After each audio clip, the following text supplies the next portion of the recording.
So I started off in equine science. So I've ridden horses all my life, and I'm very interested in particularly how they move. So the very brief history is that I did 3 degrees in horse science, and when I did my PhD, what I really enjoyed was talking to people about horses and how they move, and especially tendons. So I'm very interested in horses' tendons and how they work. But what I really enjoyed was talking to people about research and about science. Why you choose to study about horse? What caused my interest in horses? So I've ridden horses since I was 5 or 6, always an interest. And do you ride? Do you know much about horses? No, okay, that's fine. So when I was about 15 or 16 years old, the sport I do is called eventing or horse trials, and there's 3 parts to it. It's a bit like, the first part is a bit like figure skating or dressage.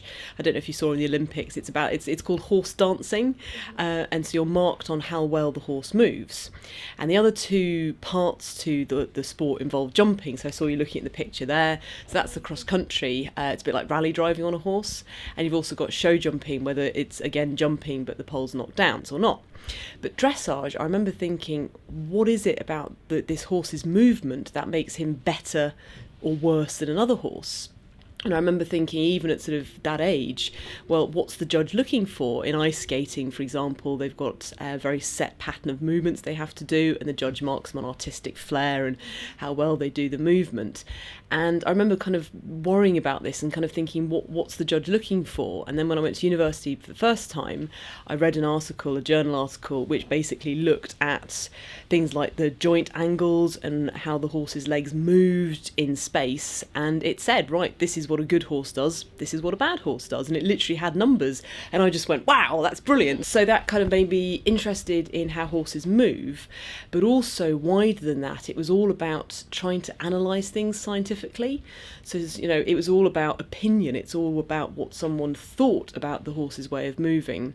Could you please share any unforgettable experience when you learned equitation? Equitation. Yeah. Oh, so many. Is there any I have special thing? so many moments, good and bad. I've broken a lot of bones. You can see my finger here is very, very, it's quite wonky compared to the other one. I snapped that about 2 years ago, and here I've got a scar that runs all the way up there, and that's from a few years ago.